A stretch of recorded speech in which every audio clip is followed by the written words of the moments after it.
14절의 말씀에 대한 부연 설명이에요. 모든 사람과 더불어 화평함과 거룩함을 따르라. 이 중에 15절은 화평함에 대한 얘기입니다.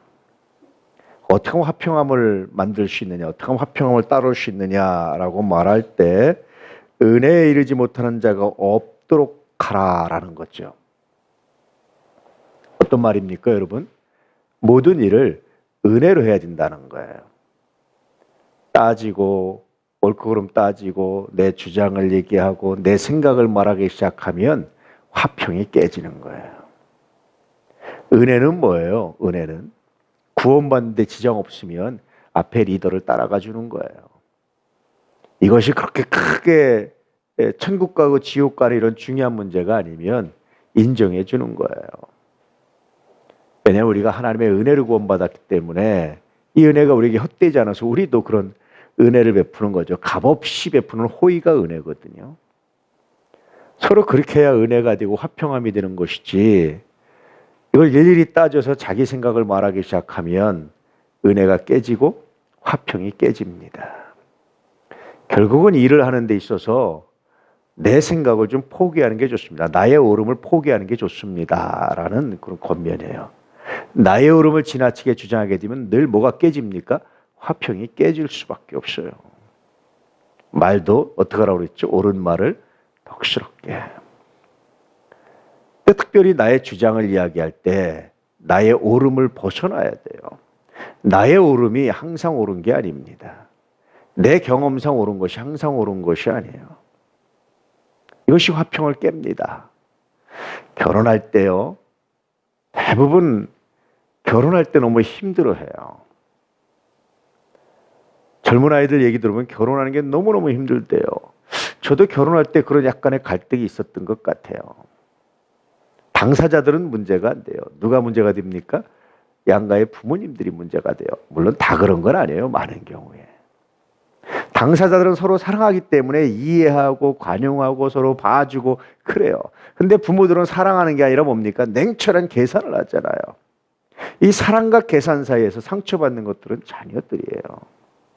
서로 손해보지 않고 서로 이렇게 거래하듯이 하려고 하다 보면 자녀들입니다. 반드시 누가 옳은가요? 그렇지 않습니다.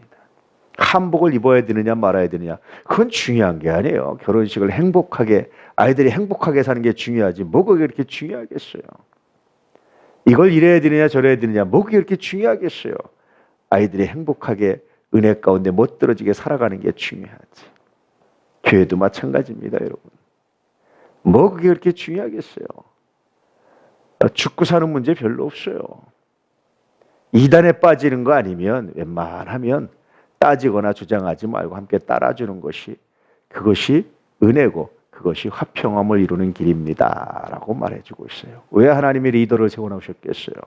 왜 하나님이 지도자를 세우셨겠어요? 왜 하나님이 각 선교회 회장들을 세워놓으셨겠어요? 왜 그러셨겠어요? 여러분, 각자 따라주고 서로 자기 주장을 포기할 때 화평함이 돼서 교회가 아름다운 역사를, 아름다운 은혜를 만들어 간다라는 거예요. 또 쓴뿌리가 나서 괴롭게 하여 많은 사람이 이로 말미암아 더럽게 되지 않게 하며. 쓴뿌리는 뭐예요? 많은 사람들을 더럽게 한다라는 거죠. 뭘 가지고 더럽게 합니까, 여러분? 죄를 짓게 하는 거죠.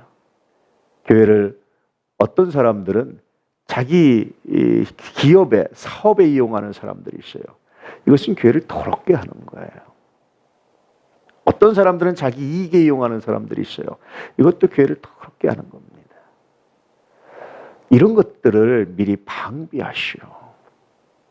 이런 것들이 미리 방비돼야 비로소 교회가 화평함을 이룰 수 있습니다. 이런 뜻이지요. 오늘 우리 도남교회 여러분 너무 옳음에 집착하지 않기를 축복합니다. 하나님 말씀에는 100% 옳은 게 없어요. 내 의견 그렇게 옳은 게 아닙니다. 하나님이 너 틀렸다 그럴 수 있는 확률도 많아요. 내 경험 그것이 다 옳지도 않아요. 내 생각 그것이 옳지 않아요. 그거 고집하다가 다툼이 일어나면 그것은 하나님의 영광이 가려지고 화평이 깨지고 결국은 말씀에 불순종하는 일이 일어나고 그 책임을 고스란히 져야 된다는 거죠. 웬만하면 세운 리더들에게 순종하시고 따라갈 수 있기를 축복합니다. 할렐루야. 각 선교회는 선교회대로, 또 각 주일학교는 세운 간사와 총무의 리더대로 각자의 영역대로 서로 따라가지고 서로 이렇게 세워줘서 화평함 따를 수 있는 은혜가 있기를 주의 이름으로 축복합니다. 그러므로 여러분 하나님의 영광이 드러나고, 그러므로 성장의 열매가 있고, 그러므로 하나님의 은혜와 능력이 나타나는 거룩한 열매가 있어요. 우리 도남교회 이 일의 모범이 될 수 있기를 축복합니다. 현재 한국교회가 혼란을 겪고 있는 게 뭐예요? 서로 자기가 옳다고 주장해서 그래요. 이것이 옳으니 저것이 옳으니 주장해서 고소고발하고 하다 보면 뭐가 됩니까?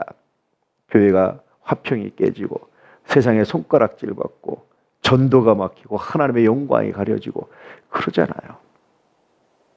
내가 옳은 것이 하나님 보시기에도 옳지 않을 수 있다, 이런 생각을 가지고 나의 옳음이 아니라 하나님의 영광을, 은혜를 먼저 생각할 수 있는, 이단이 아니면 우리가 다 수용할 수 있습니다.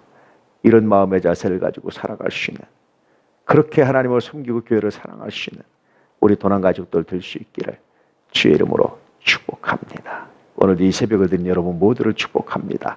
하나님의 은혜와 영광이 가득하게 되시기를 축복합니다. 할렐루야.